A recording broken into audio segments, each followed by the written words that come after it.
Magic the Gathering is a game that features a vast and continuous multiverse of stories set across countless planes and that incorporates numerous themes. One of those themes is horror. With the beginning of October, so begins our countdown to Halloween. 30 days, 30 decks, 30 different creatures of the night, all culminating with a special 31st episode on Halloween Day itself. For those of you with a profound fascination of the macabre, I invite you to join me on this venture through 30 days of night. What's going on, ladies and gentlemen? I'm MTG Budget Brew, and welcome to day 24 of our 30 days of night. Today's creature is one that I think most people do fear, or at the very least, are wary of. And that is because this creature actually lives among us and can be extremely deadly. Today, we're playing Snake Tribal. The rare card that I built today's deck around is Jesse Zane Fangbringer. It is an alchemy card for 1 and 2 green for a 3/4 human assassin with Death Touch that says, when Jesse Zane enters and whenever you cast a snake spell, conjure a card named Ambush Viper into the top 6 cards of your library at random. It perpetually gains. When this creature enters, draw a card. So when that ability is activated, we'll get an Ambush Viper. It is 1 and a green for a 2/1 snake with flash and Death Touch, and that'll get put somewhere in the top 6 cards of our deck, but also it will have an additional line on it that says when it enters, draw a card. Because Jesse is a legendary creature, I decided to only run 3 copies, and so for our 4th copy, I decided to run Vizier of the Menagerie. It is 3 and a green for a 3/4 snake cleric that says you may look at the top card of your library anytime, you may cast creature spells from the top of your library,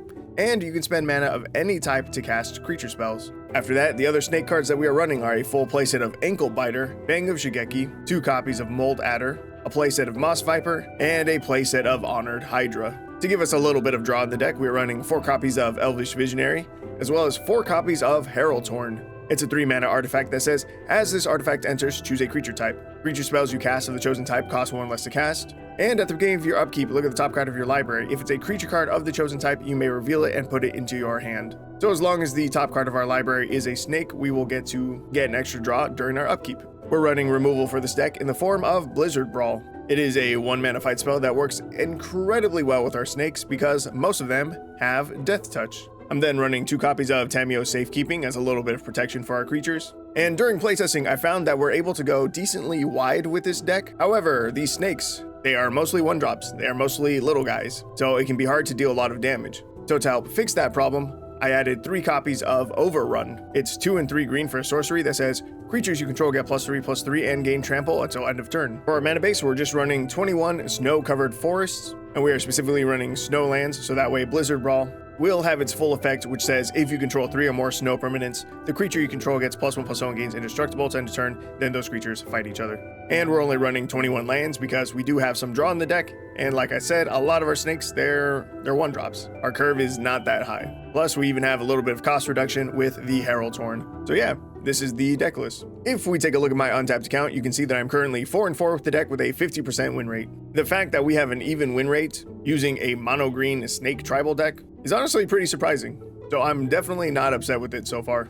And as you can see, technically this deck list has had 4 different versions. And with the most recent version, I have only played 1 single game. But I'm quite confident that this is the best version of the deck that I've had so far, and that this is our best chance at winning matches. So with that said, let's go hop into some games. Alright guys, here we are in game number 1, and our opening hand is not perfect, but as long as we draw 2 more lands, we'll be okay. Alright, there's 1. We're going to swing in with our Fang of Shigeki, which is just a 1/1 with Death Touch, set our opponent to 19, and pass. Alright, 1 more land, and we're chilling. Our opponent is playing artifact lands. That is suspicious. We do hit land number 3, we're just that good, and from here, because I'm expecting removal or counterspell, I'm going to play out Herald's Horn. Choose Snake, obviously. It does not get countered, we swing in for 1. Alright, at our upkeep, we have a Herald's Horn trigger. We can reveal Fang of Shigeki to get an additional draw, which I will do. But our opponent just played Simulacrum Synthesizer. I thought they might have been an Artifact Affinity deck. This, I think, is a little bit scarier, but I don't think we're in a terrible spot. So we're going to play Jesse Jane. When this enters, we'll get to conjure an Ambush Viper into the top 6 of our library.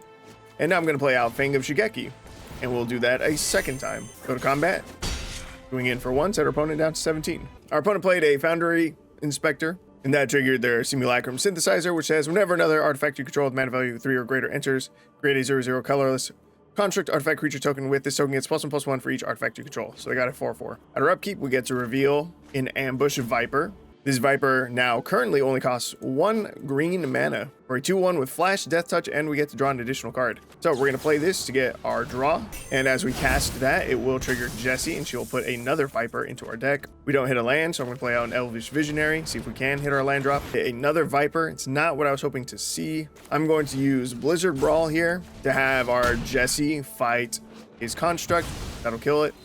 We'll go to combat and swing out. I don't think he's going to block any. He doesn't. He takes 6. He goes down to 11. All right, we are looking okay. I would still like to hit one more land for this Honored Hydra, but luckily our opponent hasn't popped off super crazy yet. The Thought Monitor makes things really bad now. We are going to hit our land drop here. I think I'm just going to play out the Honored Hydra, and I will start swinging our Death Touch creatures. See if he wants to block them or not. He blocks 1 of them. He takes 2. He goes down to 9. This is going to be tough. This is going to be very, very close. And the odds of us finding one of our overruns is very unlikely because we keep shuffling more snakes into the top 6 of our library. I guess we're going to start with an Elvish Visionary. We'll get an additional draw here. There's a Fang of Shigeki. I think I want to flash in an Ambush Viper during our opponent's next turn. From here, I think I'm going to swing our Honored Hydra, Jessie Zane, and our 2 Fang of Shigeki. I'm going to swing those face, and I'll probably use our Tameo Safekeeping to keep some of these alive. Do I care if Honored Hydra dies?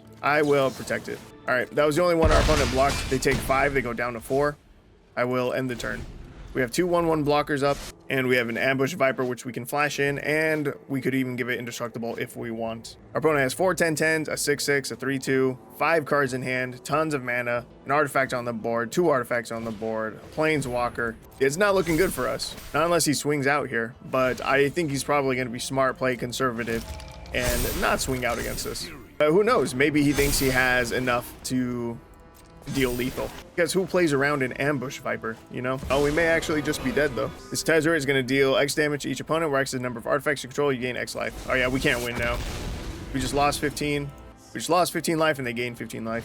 They're up to 19. And make another copy of Tezzeret, so I'm going to scoop. All right, we lose game number 1. All right, guys, here we are in another game. Our opening hand looks like a bunch of 1/1 snakes. This is good. Turn 1, we will play one of those 1/1 snakes. We're going to play Gala Greeters, and we're going to play out 2 more snakes. And then we're going to swing with our Moss Viper. He's not going to block it. He will go down to 19. He then plays Flourishing Bloomkin. It's a 2 mana 0/0 that says this creature gets +1/+1 for each forest you control. It is currently a 3/3.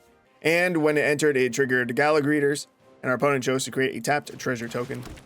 From here, I think we're just going to play Herald's Horn. That'll give us the potential for getting an additional draw during our upkeep, so it seems pretty good. And we will swing out with our 3 1/1 Death Touch snakes. And I don't think he'll block any. I was correct. He goes down to 16.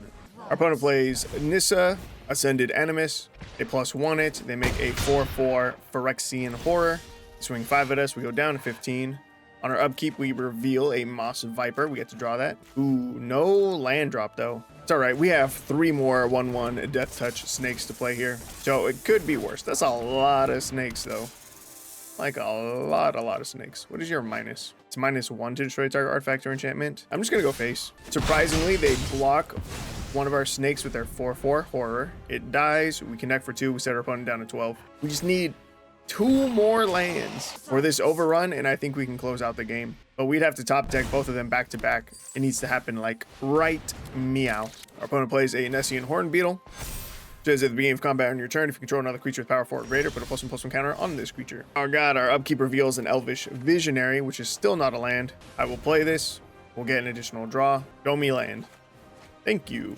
Find another forest, finally. I'm going to say no attacks and pass. Now that we're only 1 land away from casting Overrun, I want to keep as many bodies on the board as possible. Our opponent just played an Iron Scale Hydra, though. Let's see, 5 mana, 5/5. If a creature would deal combat damage to this creature, prevent that damage to put a +1/+1 counter on this creature. I think we're going to lose. I think his board is too big now. I think we're too slow. Because even if we swing and give our board +3/+3, he has 4 creatures that are big enough to block and then kill our creatures. Take 5, go down to 10. Arrow's Horn, show me a land. It's another overrun. All right, I'm just gonna scoop up this game. Not a strong start. All right, here we are in another game. We're going first. We have Herald's Horn. We have Vizier of the Menagerie. Hopefully that will be enough for us to find like a decent amount of gas for this match. We're starting with turn 1, a Mold Adder though. 1 mana, 1/1 fungus snake that says whenever an opponent casts a blue or black spell, you may put a +1/+1 counter on this creature. Opponent starts with Drossforge Bridge, which is an artifact land. Very, very suspicious. So they could be running Rakdos artifacts or using it to ramp. For our turn 3, we're going to play out the Herald's Horn. We're going to select Snake, swing for 2, set our opponent to 17. They play Leyline of Resonance. Whenever you cast an instant or sorcery spell that targets only a single creature you control, you may pay 1. If you do copy that spell, you may choose new targets for the copy. Here, we're going to play Vizier of the Menagerie. That is super unfortunate. For this turn, we drew into a second copy of Herald's Horn, and on the top of our library, we have another copy of Herald's Horn. So we're going to draw that for turn. Our opponent plays a Brash Taunter. This says whenever it takes damage, deal that much damage to target opponent. And we don't have enough mana to cast this Honored Hydra off the top, but I will select Hydra with this second horn and say no attacks. Our opponent destroys one of our horns. Is that the one that was Hydra or Snake? Destroy the one that says Snake. Interesting. Ooh, hard runs Smelt. Interesting. Our opponent played Koth. Koth's -3 says deal damage to target creature equal to the number of mountains you control. They could target their own Brash Taunter with that. I think from here, we'll play Jesse Zane off the top of our library, then an Elvish Visionary. Get to draw an additional card. I'll say no attacks. Trying to set up our board to go wide so that way we can cast this overrun and try to kill our opponent in one shot before they one-shot us. Let's see, 3, 6, 7, 8, 9 plus 15. We'll have 24 trample damage swinging at him next turn. Hopefully that's enough. He's looking at his Brash Taunter. Hell to Pay deals X damage to target creature. Create a number of tapped treasure tokens equal to the amount of excess damage dealt to that creature this way. All right, we take 5. He copied it with his Resonance. We take another 5. We go down to 10. He has 9 tapped treasures. Top of the deck, we had Tamio Safekeeping. All right, this has to be enough damage. And I think it is, right? I think I just said it was 24. He only has 1/1 that he can block with. That should just be a good game. He declares his blocker with the Brash Taunter. He's going to block the Elvish Visionary. Yeah, that's GG. We set him down to -8. All right, I'll take that. I'll take that all day. All right, here we are in another game. I'm going to start with turn 1, Moss Viper. I did keep a 1 land hand. Not recommended. However, we top deck a land because we're just that good. So I'll swing for 1 with our Moss Viper, set our opponent down to 19. We have 2 Blizzard Brawls in hand. That's pretty nice. If we top deck 1 more land, perfect. We'd be able to safely use our Blizzard Brawls because our creatures would have Indestructible. Our opponent has done nothing so far, which is suspicious. I'm going to set up the Herald's Horn rather than play out Jesse Zane. I'm going to combat, swing 2, set our opponent to 17. And I'm going to hope that he plays a creature that we can kill. Ew, and did not want to see him play a Plains. I was hoping that he was also mono green. Bro, he's a life gain? Are you serious? He's played out a Cleric class. That's so boring. I'll play out Jesse Zane, go to combat, swing 2 more. It's not a second white mana. He levels up his Cleric class. We're going to play out Elvish Visionary, draw a card. 3rd Blizzard Brawl, kind of a lot. Kind of an excessive amount. We'll swing in for 5, set our opponent down to 10. We play Trilisara, Moon Dancer. Okay. He plays Devouring Tendrils. Target creature you control deals damage equal to its power to target creature planeswalker you don't control. When the permanent you control, when you don't control, dies this turn, you gain 2 life. All right, he's gonna kill our Ankle Biter. We'll gain life. That'll put a counter on Trilisara. That also triggers Cleric class. They gain another counter from that, and they gain 1 additional life, up to 13. Here's you get to do a bunch of stuff. So we're definitely going to Blizzard Brawl the Trilisara immediately. We'll kill that. Go to combat, swing in for some damage, set our opponent down to 7. I would much rather kill that than develop our Honored Hydra. They level up the Cleric class, they bring back Trilisara. They go back up to 10. We're going to play on Elvish Visionary, get an additional draw. Play out an Ambush Viper, get an additional draw. Then I'm going to Blizzard Brawl, kill this Trilisara a second time. Swing for 6 damage, set our opponent down to 4. And hope he will finally die. Our opponent casts Farewell, exiles everything. Tamio Safekeeping wouldn't have even helped us. It's phenomenal. I love players who fall back on board wipes because they don't know how to fight for the board. I love players who use it as a crutch. It's amazing, super fun. Play out a Valkyrie Harbinger. I'm going to Blizzard Brawl that with our Hydra. I'm going to swing in, deal 7. Set him down to 2. I'm going to play out an Ankle Biter. And I will end the turn. Plays a Luminarch Aspirant. Going to enchant it with Cathar's Call. Generate creature has vigilance, and at the beginning of your end step, create a 1/1 white human creature token. And that's going to be the game. We had enough trample damage with our Honored Hydra to be able to close this out. Well, we won. Am I happy about it? No. That was a boring match because our opponent was playing a boring deck. But it is what it is. Can't avoid mono white life gain. Anyway, here we are on my untapped account. As you can see, I'm currently 6-7 with the deck. I have a 46% win rate, 43% on the play, 50% on the draw. Again, that is across all 4 versions of this deck list. Version number 4, the most recent one, did go even. We did go 3-3 overall. And you know what? I will take that. I didn't expect mono green snakes to be very good because if it was any good, you would see people run the deck. And you don't see anyone run Snake Tribal because it's not good. So you know what? I'll take that 50% win rate for this current version of the deck.